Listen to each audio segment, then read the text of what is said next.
नमस्कार। आप देख रहे हैं स्पेशल कवरेज न्यूज। मैं हूं आपके साथ शिव कुमार, मेरे साथ हैं अंशु नैथानी जी। अंशु जी का बहुत बहुत स्वागत, बहुत बहुत अभिनंदन। नमस्कार। दरअसल अब प्रधानमंत्री नरेंद्र मोदी के लिए सिर्फ 30 घंटे बचे हैं। 30 घंटे में अगर फैसला नहीं हुआ तो फिर शिक्षा मंत्री को इस्तीफा देना पड़ेगा, और ये इतना महंगा पड़ेगा। पूरी तरीके से बैकफुट पर आए नरेंद्र मोदी समझ नहीं पा रहे हैं कि हम क्या करें। सरकार चाहे राजस्थान की हो या उत्तर प्रदेश की, सरकार मध्य प्रदेश की हो या फिर बंगाल, पूरी तरीके से बैकफुट पर हैं सभी सरकारें। मध्य प्रदेश के मुख्यमंत्री मोहन यादव कहते हैं पंखा चल तो रहा है, ये बिगाड़ क्या रहा है, ना तो हवा दे रहा है ना कुछ दे रहा है। वाह भाई, कहां है मोहन यादव जी, कहां है मोहन प्यारे। क्या गजब थ्योरी पे मुख्यमंत्री लाए हैं ढूंढ ढूंढ कर बीजेपी के नायाब चेहरे, नायाब नमूने। भजनलाल शर्मा कह देते हैं बात बात में प्रधानमंत्री मोदी को मैं श्रद्धांजलि अर्पित करता हूं। सामने ही कह दिया था उन्होंने। इस बार उनके शिक्षा मंत्री मदन लाल दिलावर फंसे हैं। सीजेपी के आशुतोष राणा जाते हैं, जनता के लोग उन्हें पीछे भागते हैं। इस भाग दौड़ में 3 लोगों के हाथों में चोट आती है, एक के हाथ टूट जाते हैं। अब आशुतोष राणा का कहना है कि या तो 30 घंटे में इन जो अपराधी और दोषी है उनको जेल भेज दीजिए, नहीं तो मैं मदन दिलावर का इस्तीफा लिए बिना नहीं मानूंगा। धर्मेंद्र प्रधान के इस्तीफे के बाद बीजेपी हैरान है कि इधर राहुल गांधी कह रहे हैं अमित शाह का लूंगा, इधर ये कह रहे हैं शिक्षा मंत्री का लूंगा, और जितनी देरी अमित शाह के इस्तीफे में होगी उतना इस्तीफा राहुल का मोदी की तरफ चल पड़ेगा। जैसे धर्मेंद्र प्रधान के इस्तीफे में जितनी देरी हुई, राहुल गांधी का इस्तीफा अमित शाह की ओर चल पड़ा।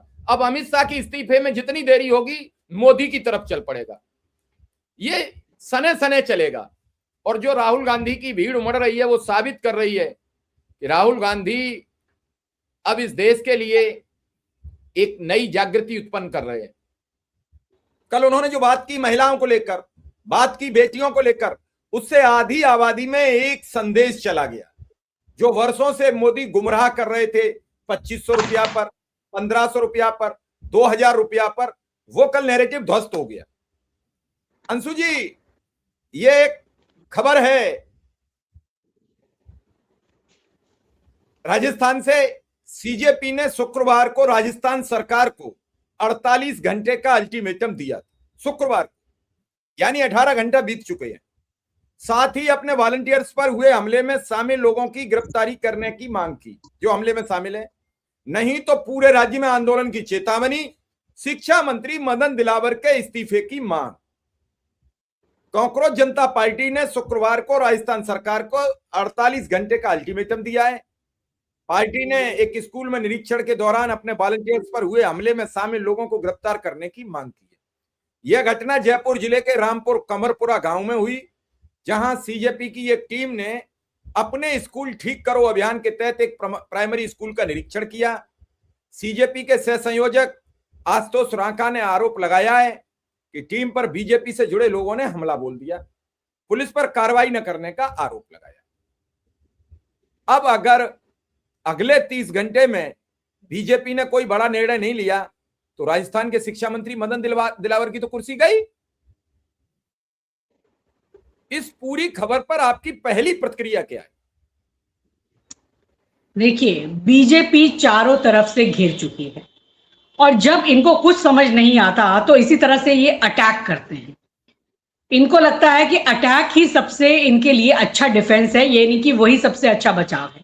क्योंकि 12 साल के शासन में इन्होंने अपने आप को इस तरह से समझ लिया है कि हमारी सत्ता कभी जाएगी नहीं, हमसे कोई सवाल कभी कर ही नहीं पाएगा, क्योंकि हमारे पास ऐसे ऐसे औजार हैं डर दिखाने के कि कोई हमारे सामने हिम्मत नहीं कर पाएगा। लेकिन अब हवा बदल गई है, फिजा बदल गई है। जंतर मंतर पर जो आंदोलन हुआ, कॉकरोच पार्टी जिस तरह से अस्तित्व में आई, और राहुल गांधी जिस तरह से सवाल कर रहे हैं, तो देश भर में इनसे सवाल पूछे जा रहे हैं। अब इनसे डरना लोगों ने बंद कर दिया है, लेकिन ये अभी भी उसी गुमान में, उसी मुगालते में ये जी रहे हैं। क्या किया था भाई आशुतोष राणा ने या सीजेपी पार्टी में? उन्होंने यही तो दिखाया था कि भाई जो स्कूल है वो भैंस के तबेले में चल रहा है, और उन्होंने कहा कि पिछले साल में भी इसी स्कूल में आए थे, यही निरीक्षण किया था, तब भी ये भैंस के तबेले में चल रहा था, और आज भी ये भैंस के तबेले में चल रहा है। और हम जब इसको देखने आए, केवल इसकी हालत दिखा रहे थे, तो हम पर हमला किया गया। हमला जो बताया जा रहा है स्थानीय लोगों ने किया, उन्होंने वो कहा, आरोप लगाया कि स्थानीय लोग नहीं, ये बीजेपी के कार्यकर्ता थे और इतनी बुरी तरीके से मारा गया, टायरों में पत्थर भर भर के उनको मारा गया, खदेड़ा गया। और ये तो साफ है, जो वीडियो है वो ये दिखा रहा है कि जिस तरीके से मारा पीटा जा रहा है सीजेपी के कार्यकर्ताओं को, आशुतोष रांका को, कि वो सारे, वहां प्रेस भी मौजूद है, वीडियो रिकॉर्डिंग हो रही है, पर उनको कोई डर नहीं है कि ये सबूत इकट्ठे किए जा रहे हैं। वो गाड़ियों पे पत्थर बरसा रहे हैं, मार रहे हैं, पीट रहे हैं। यानी आप ये देखिए कि ये एक, कहते हैं उसे बेशर्मी, शिक्षा के लिए कुछ करना नहीं, छात्रों को पढ़ने के लिए सही जगह भी नहीं देनी। और जब कोई उस सच्चाई को दिखा रहा है, आप तरह तरह के फरमान निकालेंगे, जो उसके लिए बात करने आएगा उन्हें पत्थरों से पीटेंगे, उनको टायरों से पीटेंगे, उनके साथ पूरा व्यवहार करेंगे। अब तो सुनने में यह आया कि SC एक्ट भी के तहत भी मामला दर्ज करवा दिया गया है इन लोगों के ऊपर। यानी आप हर हथकंडा अपनाएंगे। लेकिन अब माहौल बदल चुका है, आपके डराने से नहीं चलेगा। जब ऐसा होता था यूपी में कि कोई पत्रकार मिड डे मील की खबर दिखाता था तो उसे बेचारा जान से जाना पड़ता था, लेकिन वो दिन चले गए हैं। अब एक इक्का दुक्का लोग नहीं केवल आवाज उठा रहे हैं, अब समूहों में लोग आवाज उठा रहे हैं। कई मोर्चे खुल चुके हैं। राहुल गांधी छात्रों की गूंज से अपना मोर्चा खोल चुके हैं, जंतर मंतर पे युवा अपना अलग मोर्चा खोल चुके हैं, सीजेपी पार्टी अलग अपना मोर्चा खोल चुकी है। तो अब बीजेपी और उसके जो कार्यकर्ता हैं वो ये भूल जाएं कि अब उनके इन हथकंडों से कोई चीज होगी, उल्टा और उनके ऊपर भारी पड़ेगा। सही उन्होंने कहा कि भाई जब केंद्रीय जो शिक्षा मंत्री है उसका इस्तीफा दिलवा सकते हैं, तो भाई ये मदन दिलावर ये जिस तरह की हरकतें करवा रहे हैं तो इनको भी इस्तीफा देना होगा, नहीं तो ये जवाब दे। बात शिक्षा की हो रही है, ये हमेशा बातों को कहीं और मोड़ कर ले जाते हैं। मैं आज आपके कार्यक्रम के जरिए दर्शकों को कुछ बात बताना चाहती हूँ कि इन्होंने शिक्षा का हाल क्या करके रखा है 12-13 सालों में, और लोग इनसे सवाल आखिर क्यों ना करें। भाई नीति आयोग की रिपोर्ट है, हम नहीं कह रहे हैं, सरकार की नीति आयोग की रिपोर्ट है कि पिछले एक दशक में 2014 से 2024 में 94,000 स्कूल बंद हुए हैं। यानी इनके पहले शासन से चल रहे थे, 94,000 स्कूलों का बंद हो जाना बहुत बड़ी बात है। आपने कितने छात्रों को वंचित कर दिया शिक्षा में। यानी कि प्रत्येक दिन 25 स्कूल इस देश में बंद हो रहे हैं आपकी सरकार में। शर्म है कि नहीं है? और एनरोलमेंट कितना ड्रॉप हुआ है, यानी कि अगली कक्षाओं में बच्चे जा ही नहीं रहे। ना स्कूल है, ना छत है, ना पीने का पानी है, ना टॉयलेट है। देखा ना, भैंस के तबेले में चल रहा है, कौन भेजेगा अपने बच्चों को। तो जो एनरोलमेंट ड्रॉप हुआ है वो इस समय में 2,26,00,000 का ड्रॉप हुआ है। दर्शक इन आंकड़ों को समझे कि ये कैसे बेवकूफ बनाते हैं जनता को। 2,26,00,000 बच्चों ने स्कूल अगली कक्षा में वो नहीं गए, उन्होंने छोड़ दिया इन्हीं वजह से। हमने बात करते हैं कि यूनियन बजट में लगातार ये पैसा शिक्षा के लिए कम से कम करते जा रहे हैं। भाई यूनेस्को ने भी कहा है कि किसी भी देश में शिक्षा के लिए कम से कम 4 से या 6% बजट होना चाहिए कुल बजट का। अब भारत में उसको कम करके कहां पहुंचा दिया, 2.5% पहुंचा दिया, 2.5%। आप शिक्षा पे कोई खर्च ही नहीं करोगे, अपनी जेबें भरने, अपना प्रचार करने के लिए, अपनी चमकाने के लिए आपके पास पैसा है, लेकिन बेसिक चीज शिक्षा देने के लिए पैसा आपके पास नहीं है। तो क्या होगा? लोग सड़कों पे आएंगे, आपके भैंस के तबेलों के स्कूल भी दिखाएंगे। तो ये इस तरीके से किया जा रहा है। शिक्षा के नाम पर केवल मजाक चल रहा है, ना आप कोई गुणवत्ता पे ध्यान दे रहे हो, ना शिक्षक अच्छे लगा रहे हो, ना स्कूलों की हालत बुरी है, स्कूलों को बंद कर रहे हो। ये तो आप खुद, आपकी रिपोर्टें बता रही हैं। फिर कोई जाके आपके स्कूलों की हालत दिखाता है तो आप फरमान दिखाते हो कि कोई वीडियोग्राफी नहीं होगी, कोई चित्र नहीं दिखा सकता, और उसके बाद मारते हो उन लोगों को। तो ये तो अब लोगों के जागने, समझने, देखने की बात है कि आपको किस तरह से गुमराह किया जा रहा है। अब लोग तो उठ गए हैं, जग गए हैं, अपना अधिकार भी मांगेंगे। भाई क्या हुआ, एक आप रिपोर्ट दर्ज नहीं करते हो, एक थाने में बेइज्जती हुई अंत में आपकी कि नहीं हुई? ये एक LOP को 7.5-8 घंटे खड़ा होना पड़ा साहिल लोचप की FIR दर्ज कराने के लिए, जिसके छर्रे दिख रहे हैं शरीर में लगे हुए। तो आप रोज ही अपना सेल्फ गोल कर रहे हो। भाई ये वो जनता अब नहीं है, ये जनरेशन बदल गई है। ये व्हाट्सएप यूनिवर्सिटी से चलने वाले लोग अब नहीं हैं। वो आपकी सारी करतूतों को दिखाएंगे। आप मार लीजिए, क्या ये दोबारा नहीं आएंगे? ये कीड़े कॉकरोच फिर आएंगे, ये छोड़ने वाले नहीं हैं।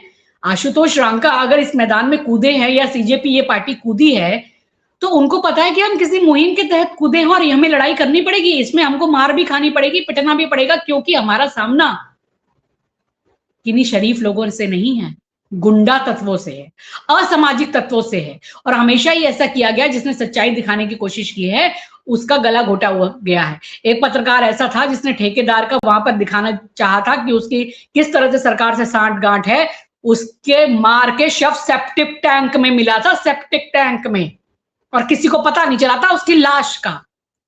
लेकिन अब वो दिन चले गए हैं। अब आप कुछ भी कर लो, कितनी भी बेरहमी कर लो, लोग आवाज उठाएंगे।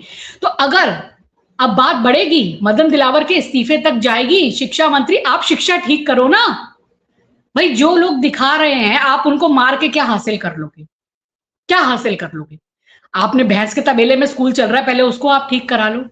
जनता आपसे जवाब मांग रही है। शिव जी आप ही बताइए, ये खेल कितने दिनों तक चलेगा? 12-13 साल इन्होंने ये खेल चला लिया भाई। लोगों को, युवाओं को इन्होंने झंडे ढोने के लिए लगा दिया, मंदिर मस्जिद में फंसा दिया, बता दिया कि वो नमाज पढ़ रहे हैं तो वो ये कर रहे हैं। अब तो ये भी कह रहे हैं कि भाई मुसलमान चीनी बहुत खाते हैं तो इसलिए चीनी महंगी कर दी। मतलब ऐसे ऐसे कुतर्क, लेकिन कौन अब इनके कुतर्कों को एक मंत्री जी तो ये कह रहे थे शुगर बढ़ रही है लोगों में इसलिए चीनी के दाम बढ़ाए गए हैं। वो जनता दल यूनाइटेड के मंत्री थे बिहार से, श्रवण सिंह। और क्या कहती है हमारी वित्त मंत्री जी जब प्याज महंगा हुआ कि हम तो लहसुन प्याज नहीं खाते हैं, हमें क्या फर्क पड़ता है। अब मैं पूछना चाहती हूँ कि मैडम आप चीनी भी नहीं खाते हो क्या? तो इनके पास तो ऐसे कुतर्क है, जनता को ये कीड़े मकोड़े समझ रहे हैं। हम तो आज आपको एक ऐसा वीडियो प्रोग्राम में दिखा देते हैं कि आप ये कहेंगे कि आप भी क्या गजब काम करते हो, कहाँ से लाते हो ढूंढ के। हम भी आप बिल्कुल पक्के पे रहते हैं कि कुछ अच्छी चीज दर्शकों तक भेज सकें।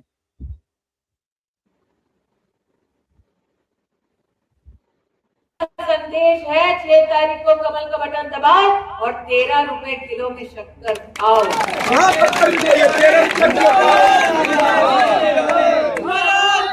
अब देश को गुमराह कर रही है, 13 रुपए किलो मिल रही है। दोबारा फिर सुनवा देते हैं एक बार, शायद भूल गई हो। मिल रही है। मोदी का संदेश है 6 तारीख को कमल का बटन दबाओ और 13 रुपए किलो में शक्कर खाओ।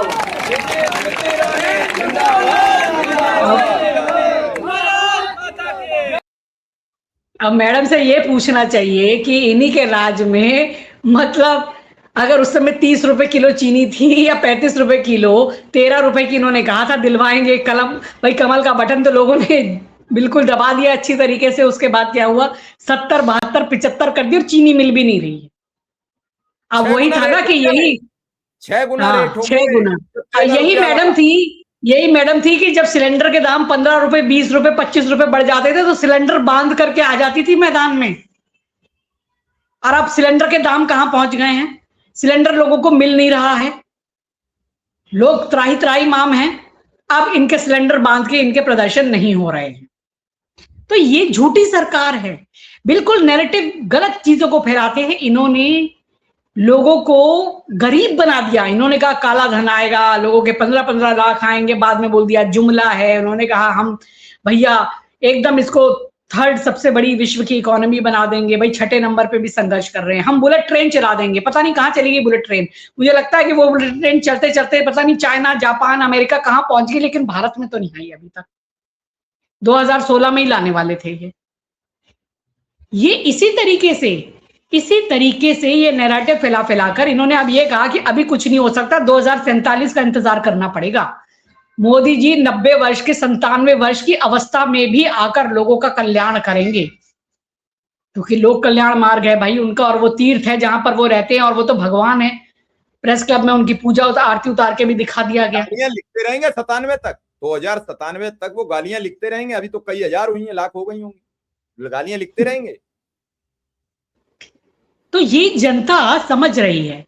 और अब ये जो चारों तरफ से आंदोलन चल रहे हैं, ये बात हो रही है, और छात्रों की गूंज कार्यक्रम देखिए, इन्होंने क्या कोशिश नहीं की कि राहुल गांधी के कार्यक्रम फ्लॉप हो जाए, लेकिन ये जितना कोशिश करते हैं उतना वो सुपर डुपर हिट हो जाते हैं प्रोग्राम। इन्होंने सोचा कोटा में रोक लें, देहरादून में रोक लें, प्रयागराज में रोक लें, भाई उसके बाद पुणे में रोक लिया, पुणे में तो बेमिसाल कर दिया। मतलब लड़कियों महिलाओं के लिए पहली बार जिस तरीके से राहुल गांधी ने जो बात रखी, स्मैश द पैट्रियार्की, पिंजरा खोलो, अपनी उड़ान भरो। और ये लोग क्या बात करते हैं, जंतर मंतर पे जो पहलवान महिलाएं बैठती हैं उनके साथ क्या बदसलूकी की जाती है, और उसके बाद उनके नेता जो है मूंछों पर ताप देकर कहते हैं हमारा कुछ नहीं बिगड़ेगा। नहीं बिगड़ता उनका। लेकिन अब समय बदल गया है, अब दौर बदल गया है, अब आपसे कोई डर नहीं रहा है। पत्थर मार लो, डरा लो, एफआईआर कर लो, कुछ कर लो, लोग निकल कर आ रहे हैं। लड़कियां उसके बावजूद भी आई। इतने बड़ा संख्या में कभी लड़कियां किसी के, मतलब कोई पॉलिटिकल लीडर के लिए तो मुझे नहीं लगता इतने जोश और उत्साह में आई होंगी। नहीं, और बिल्कुल ये आपने लोग देखा। कैसे लाते हैं, मैं आपको बता देती हूँ, बिहार में ये लोग कैसे लाते हैं महिलाओं को अपनी रैलियों में। मैंने खुद देखा है, झंडे होते हैं बीजेपी के उठा के हाथ में, ऑपोजिशन की बात करनी होती है, उन महिलाओं को पता ही नहीं होता कि हम इसमें आए क्यों है पटना। वो कह रही है कि हम मोदी की गलत नीतियों के लिए आए हैं हम। वो कह रही है, रिपोर्टर कह रही है कि माता जी ये तो बीजेपी का कार्यक्रम है। कह रहे हमें नहीं पता, हमको तो बोला था 500 रुपए और इतना गाड़ी में भर के आ गए हम लोग। तो ये काम करते हैं। ये महिलाओं की बात करेंगे, महिला सशक्तिकरण की बात करेंगे, महिला आरक्षण देना होता तो ये कब का दे देते हैं। और यही ये शिक्षा के नाम पर कर रहे हैं, लूट पाट मची हुई है। सारे आप देख लीजिए जो इंस्टीट्यूट है, प्राइवेट कॉलेजेस है, वो किसके हैं, कितने नेताओं के हैं। कोई अगर उसकी लिस्ट बना लेगा तो पता चल जाएगा कि कितने नेताओं के कॉलेज चलते हैं आज। इसीलिए यही हो रहा है कि सरकारी स्कूलों में, कॉलेजों में शिक्षा को खत्म कर दो, बिल्कुल बेकार कर दो। फिर लोगों के पास कोई चारा नहीं बचेगा। जमीनों को बेच के, कैसे भी करके, किडनी बेच के, गहने गिरवी रख के वो आपके प्राइवेट संस्थानों पे आएंगे। ये षड्यंत्र के तहत हो रहा है। जो सरकारी स्कूल बंद कराए जा रहे हैं, सरकारी शिक्षा को ध्वस्त किया जा रहा है, और आज उसको लेकर आंदोलन हो रही है, हक मांगा जा रहा है, तो आप फिर क्या करते हो, वही गुंडागर्दी। इनका स्टाइल ही ये है। नहीं तो अगर कोई इससे ये बात नहीं आएगी। प्राइमरी स्कूल में देखने कोई चला जाए तो आप कहोगे कैमरा लेके नहीं आ सकते हो, कोई स्कूल में एंट्री नहीं कर सकते हो। और आप चाहे उसे भैंस के तबेले में चलाओ, चाहे कुएं में चलाओ, चाहे पेड़ के नीचे चलाओ। मतलब इस देश में 90,000 स्कूल बंद कर दिए जिनकी बिल्डिंगें मौजूद हैं, और आज भी भैंस के तबेले में स्कूल चल रहा है। क्यों क्यों भाई क्यों? सवाल का जवाब ही नहीं है किसी के पास। दूसरे, भारतीय जनता पार्टी के एक भी मैनिफेस्टो में शिक्षा पर चर्चा नहीं होती। उत्तर प्रदेश में सबसे ज्यादा शिक्षण संस्थान योगी आदित्यनाथ के ट्रस्ट के मिलेंगे, जो मंदिर का ट्रस्ट है। गोरखपुर से लेके पूरे पूर्वांचल में उस ट्रस्ट की कॉलेज, यूनिवर्सिटी सब कुछ है। दूसरे नंबर पे आप जाओगे तो ब्रजभूषण शरण सिंह के स्कूल और कॉलेज मिलेंगे। मुझे कह देने में कतई डर थोड़ा ही लगता है। मैं किसी से एडवर्टीजमेंट लेने थोड़ा ही जाता हूं जो मुझे डर लगेगा। फिर आगे बढ़ो तो सुनने में आ रहा है एक आगरा और दिल्ली के बीच में एक बड़ी यूनिवर्सिटी है, जीएलए नाम है यूनिवर्सिटी का। सुना जाता है उससे कुछ रक्षा मंत्री का भी संबंध है। अस्पताल खुल गए हैं यशोदा के, सुना जा रहा है उसमें भी कुछ कई मंत्रियों का संबंध है। वरना रामलीला मैदान ऐसे तो दे नहीं दिया जाता इस अस्पताल के लिए। यहां क्या है, अब बल्ली सिंह चीमा की वो लाइन याद आती है, ले मसाले चल पड़े हैं लोग मेरे गांव के। घर घर से निकलना पड़ेगा तब शिक्षा बचेगी। और मैं ये नहीं कहता हूं कि शिक्षा पर ब्राह्मण को लड़ना चाहिए, दलित को लड़ना चाहिए, पिछड़े, हम सबको शिक्षा पर एकजुट होकर लड़ना चाहिए। शिक्षा बचेगी तो देश बचेगा। केरल की बात करिए, तमिलनाडु की बात करिए, कर्नाटक की बात करिए, तेलंगाना की बात करिए, आंध्रा की बात करिए, फिर बात करिए अपने यहाँ की, उत्तर प्रदेश की, उत्तराखंड की करिए। यूसीसी बिल लागू कर दिया, ये लागू नहीं कर पाए कि सर्व शिक्षा अभियान के तहत पूरे प्रदेश में अगर कोई आदमी निरक्षर है तो आप हम पर जुर्माना कर दीजिए, ये लागू नहीं कर पाए। करो ना लागू, दम है तो लाओ मैदान में, आओ मैदान में, दो जवाब। देवभूमि को बदनाम करने का जितना कुचक्र बना रहता है उतना कुछ नहीं। क्योंकि मैं मुसलमान की आबादी ना के बराबर है, 3-4% है, तो चाहे यूसीसी लागू कर दो, कॉमन सिविल कोड लागू कर दो, कोई कर दो, कोई विरोध करने वाला कौन है? तुम तो सिर्फ यही चाहते हो। कल आप फिर पूर्वोत्तर के राज्यों में कर देना, करो, उत्तर प्रदेश में लागू कर दो, मुख्यमंत्री है। अरे कल ले आओ हिंदू राष्ट्र का बिल संसद में, है दम तो लाके दिखाओ।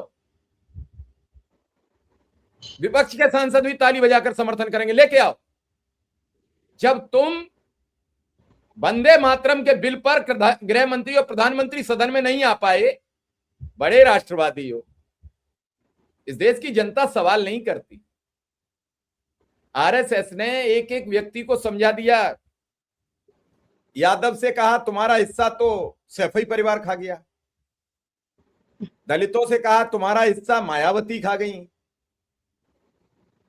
सवर्णों से कहा कि कांग्रेस ने पूरा गांधी परिवार खा गया, सभी ब्राह्मणों की पोजीशन।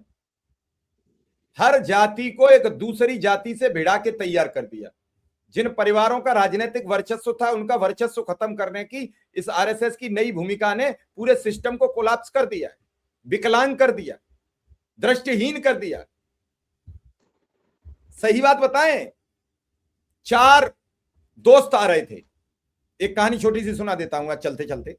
4 दोस्त आ रहे थे, एक नेत्रहीन था जिसे अंधा कहते थे, एक लूला था मतलब उसके पांव बेकार थे, हाथ बेकार थे, लूले आदमी के हाथ बेकार थे, एक लंगड़ा था उसके पांव बेकार थे, एक बहरा था वो कानों से सुन नहीं सकता था। तो सबसे पहले बहरा बोला, सांप सुनाई दे रहा डाकू दल का शोर। बहरे आदमी ने कहा कि सांप सुनाई दे रहा डाकू दल का शोर, कसम अंधे ने खाई वो देखो 12 डाकू दे रहे दिखाई। अंधे ने कसम खा के कहा कि वो देखो 12 डाकू दिखाई दे रहे हैं। लूला बोला भागो मत, 2-2 हाथ करेंगे। उसके हाथ नहीं थे तो उसने कहा 2-2 हाथ करेंगे। और फिर लंगड़ा बोला चिंता मत करो, नहीं बनी बात तो भाग चलेंगे। लंगड़े ने कहा कि भाग चलेंगे। इस तरीके के ये सत्ताधीश बैठे हैं और ऐसे ही देश चल रहा है। बिल्कुल। और इसीलिए देश की ना कोई सिस्टम है। कभी देश को हिंदू मुसलमान पर ले आओ, कभी मुजरा करा दो, कभी मंगलसूत्र बिकवा दो, कभी भैंस के नाम पर वोट ले लो, फिर महिलाओं से कहो 2500 रुपया भेज रहे हैं। फिर उन्हीं का एक विधायक कहने लगे कि महिलाओं की कीमत 2000 रुपया है। तो इस देश का क्या हो सकता है? बताइए क्या हो सकता है? महाराष्ट्र के विधायक ने कहा था सार्वजनिक मंच से कि महिलाओं की कीमत तो 2000 रुपया है। तो समझना पड़ेगा। अंशु जी, बस अंतिम टिप्पणी आपसे, क्या शिक्षा मंत्री को इस्तीफा देना पड़ेगा अगर न्याय नहीं मिला वहां, जिस हिसाब से बात बढ़ती चली जा रही? जी, आपकी बात का जवाब दूं इससे पहले दर्शकों से मैं अनुरोध करना चाहूंगी, हमारा चैनल अगर आपको पसंद है और हमारी ये बेबाक और स्वतंत्र पत्रकारिता आपको पसंद आती है तो हमें सपोर्ट जरूर कीजिए। सपोर्ट करने के लिए बहुत कुछ नहीं करना है, केवल हमारे इस चैनल को आप सब्सक्राइब कर लीजिए, वीडियो को लाइक कीजिए, शेयर कीजिए, कम से कम उसे पूरा तो जरूर देखिए और उस पर कमेंट जरूर रखिए ताकि हम अपनी इस निर्भीक पत्रकारिता को आपके लिए जिंदा रख सकें। अब आपकी बात के जवाब में मैं आती हूं। आप कह रहे हैं कि इस्तीफा देना पड़ सकता है और पड़ेगा। जब केंद्रीय शिक्षा मंत्री का इस्तीफा हो सकता है तो इनका क्यों नहीं हो सकता? बस इसको बड़ा आंदोलन बनने की देर है। जिस तरीके से छात्र आज बाहर निकल रहे हैं, मैं तो हैरान हो गई शिव जी। मुझे लगता था कि हाँ, देश में शिक्षा की हालत खराब है, लेकिन जब लखनऊ में, यूपी में, मध्य प्रदेश में, भाई बिहार में, सब जगह से छात्र बाहर निकले और स्कूलों के वीडियोस बाहर आने लगे तो मैं देख के दंग रह गई कि इतने बुरे हाल में ये बच्चे पढ़ते हैं। कहीं कीचड़ का गंदा पानी भरा हुआ है, छतें टूटी हुई हैं, बेंच नहीं है, पेड़ों के नीचे स्कूल चल रहा है, फटे हाल, बुरे हाल, कहीं भैंस के तबेले में, मतलब ये तो बाढ़ आ गई। और जब इनको लगा कि हम तो एक्सपोज हो रहे हैं, हमने तो इनको बहुत सुनहरे भारत का सपना दिखाया था और इस सुनहरे भारत में शिक्षा का हाल ये हो रहा है और ये नैरेटिव कैसे चेंज हो रहा है? अगर कल को शिक्षा के नाम पे वोट पड़ गया तो हमारा होगा क्या? ये तो बीजेपी ये सोचने लगी, हमें तो वही करना है ना, हिंदू मुस्लिम वो नमाज पढ़ रहे हैं, भाई कांवड़ यात्रा में पूछो कि तुम्हारी दुकान में मुसलमान तुम अपना नाम लिख करके रखो। ये नैरेटिव कैसे चेंज हो रहा है? लोग इस नशे से बाहर कैसे आ रहे हैं? शिक्षा का सवाल कैसे कर रहे हैं? ये बदहवास हैं, इनको डर लग रहा है कि ये शिक्षा का सवाल आज राजनीतिक सवाल और इतना बड़ा सवाल कैसे बन रहा है। तो यही बात है, ये सवाल बन रहा है, बनेगा, क्योंकि इनके इन खोखले वादों का, दावों का गुब्बारा फूट चुका है, फट चुका है, सब कुछ खत्म हो गया और अभी इनको संभलने के नाम पर ये सबक नहीं ले रहे हैं, उसी चीज में। तो जिसे कहते हैं ना, विनाश काले विपरीत बुद्धि, तभी ये मार रहे हैं लोगों को जो सच्चाई दिखा रहे। तो यही कहना है कि नहीं सीखोगे, नहीं समझोगे, तो बड़े बड़े सम्राट गए हैं, तुम्हारा भी नामो निशान मिट जाएगा। आपने समय दिया उसके लिए आपका बहुत बहुत आभार और धन्यवाद। मैं तो दर्शकों से बस इतना कहूंगा कि आपको समझना चाहिए, बीजेपी न शिक्षा की समर्थक कभी थी, न कभी है, न कभी रहेगी। और रही इस पूरे सिस्टम की बात, तो ये जो सवाल आ गया है आंदोलन का, ये आंदोलन से बड़ी पली बड़ी पार्टी है, तो आंदोलन का विरोध करना इन्हें आता नहीं है, आंदोलन करते रहे जीवन भर। कांग्रेस आंदोलन का विरोध करती रही, उसे विपक्ष में नहीं रही तो विपक्ष चलाना उसे नहीं आता था। 10 साल रह के वो थोड़ी मझ पाई कि विपक्ष में क्या क्या करना चाहिए। तो 10 साल में जब वो सीख गई और उसे पता लगी कि झगड़ा नहीं करोगे तब तक कुछ नहीं होगा, इन्होंने कभी विपक्ष की भूमिका में कांग्रेस को समझा नहीं। पहली बार कांग्रेस विपक्ष की भूमिका निभा पा रही है और भाजपा बिना विपक्ष की सरकार चलाती रही। इस बार विपक्ष उस पर झेल नहीं रहा है और यही कारण है कि ये जो बिना सिलेबस का क्वेश्चन आ गया है, मोदी जी और अमित शाह इसका आंसर ढूंढ नहीं पा रहे हैं और जितने उनके पास लीक पेपर थे सब उन्होंने देख लिए, उस पेपर में भी कहीं इसका कोई ऑप्शन नहीं मिला। उनके पास जितने वो पहले हम लोग पढ़ते थे तो गाइड आती थी, मॉडल पेपर आते थे, उनसे क्वेश्चन तैयार करते थे, तो ना वो मॉडल पेपर इन्हें मिल रहे हैं ना वो कोई गाइड मिल रही है जिसके जरिए ये सॉल्व कर पाए। तो ये अनगाइडेड मिसाइल आ गई है इनके पास, ये न चल पा रही है, इनको ध्वस्त करती चली जा रही है। तो फिलहाल इस खबर को यहीं विराम देंगे। आपका बहुत बहुत आभार, बहुत बहुत धन्यवाद। नमस्कार।